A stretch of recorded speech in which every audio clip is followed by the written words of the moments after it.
Hello friends, welcome to சமையல் புதிது. இன்றைக்கி நம்ம வீடியோவில் பார்க்க போகிற ரெசிபி இட்லி, தோசை, சப்பாத்தி, ரொட்டி, ஊத்தாப்பம், பூரி, பொங்கல், மெதுவடைக்கெல்லாம் வச்சு சாப்பிட்ற மாதிரி ஒரு அருமையான சுவையில் சட்னி ரெசிபி பார்க்க போகிறோங்க.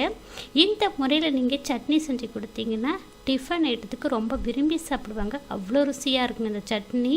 இது செய்கிறதுக்கு ரொம்ப சுலபங்க. டக்குன்னு பார்த்தீங்கன்னா ஒரு 5 நிமிடத்தில் ரொம்ப ஈஸியாக செய்து முடிச்சிடலாங்க.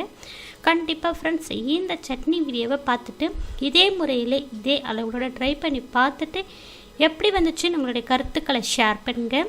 இந்த வீடியோ உங்களுக்கு பிடித்திருந்தா லைக் பண்ணுங்கள், ஷேர் பண்ணுங்கள், சப்ஸ்கிரைப் பண்ணுங்கள், கமெண்ட் பண்ணுங்கள். இந்த வீடியோவை ஸ்கிப் பண்ணாமல் முழுமையாக பாருங்கள்.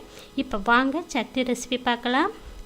இப்போ சட்னி செய்யறதுக்கு ஸ்டவ் மேலே கடாய் சூடு பண்ணி வச்சுருக்கேன். கடாய் சூடானதும் அடுப்பை மீடியம் ஃப்ளேமில் வச்சுட்டு இதில் 50 கிராம் அளவுக்கு வேர்க்கடலை, இது பச்சை வேர்க்கடலை கிடையாதுங்க, வறுக்காத காஞ்ச வேர்க்கடலை. நல்லா இது ஒரு 3 நிமிஷம் போல் மீடியம் ஃப்ளேம்லே நல்லா சவந்து வர அளவுக்கு வறுத்து எடுத்துக்கலாங்க. இப்போ வேர்க்கடலை நல்லா வறுபட்டுருச்சு பாருங்கள். இந்த மாதிரி பக்குவம் வந்ததும் தனியாக ஒரு பிளேட்டுக்கு மாற்றி ஆறினதுக்கப்புறம் தோலை நீக்கிக்கிங்க, வேர்க்கடலையுடைய தோலை. இப்போ அதே கடாயில் 1/2 டீஸ்பூன் அளவுக்கு எண்ணெய் சேர்த்துருக்கேன். 2 தக்காளி பழம், நல்ல பழுத்த பழமாக நாட்டு தக்காளியை சேர்த்துருக்கேன். இதில் காரத்துக்கு 3 வரமிளகாய், ஒரு பெரிய சைஸ் பூண்டு பற்கள் 1 சேர்த்துருக்கேன். இப்போ இது ஒரு 2 நிமிஷம் போல் மீடியம் ஃப்ளேமில் தக்காளி, பூண்டு, மிளகாவை நல்லா வதக்கி எடுத்துக்கலாங்க. இப்போ தக்காளி, பூண்டு, மிளகாலாம் நல்லா வதங்கிடுச்சிங்க.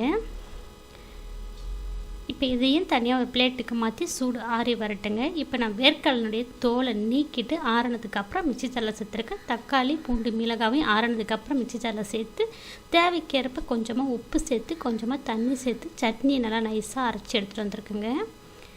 இப்போ சட்னி அரைச்சிட்டு வந்ததை ஒரு பவுலில் மாற்றிருக்கேன். இதில் ஒரு 1/2 டம்ளர் அளவுக்கு தண்ணியும் மிக்ஸ் பண்ணியிருக்கேன். இப்போ சட்னிக்கு ஒரு தாளிப்பு கொடுத்து சேர்த்துருக்கேன். தாளிப்பு கரண்டில் 1/2 டீஸ்பூன் எண்ணெய், 1/4 டீஸ்பூன் கடுகு உளுத்தம் பருப்பு, 1/4 டீஸ்பூன் கம்மியாக சீரகம், கொஞ்சமாக கருவேப்பிலை, இது எல்லாம் பொரிஞ்சதும் சட்னியோட சேர்த்து மிக்ஸ் பண்ணியாச்சுங்க.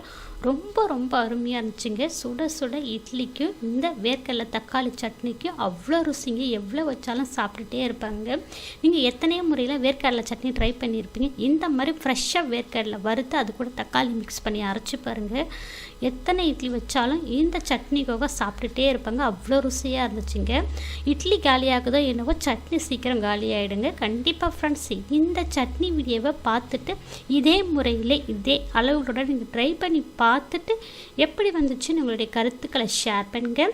இந்த வீடியோ உங்களுக்கு பிடித்திருந்தா லைக் பண்ணுங்கள், ஷேர் பண்ணுங்கள், சப்ஸ்கிரைப் பண்ணுங்கள், கமெண்ட் பண்ணுங்கள். இந்த வீடியோவை முழுமையாக ஸ்கிப் பண்ணாமல் பார்த்ததுக்கு நன்றி. வணக்கம்.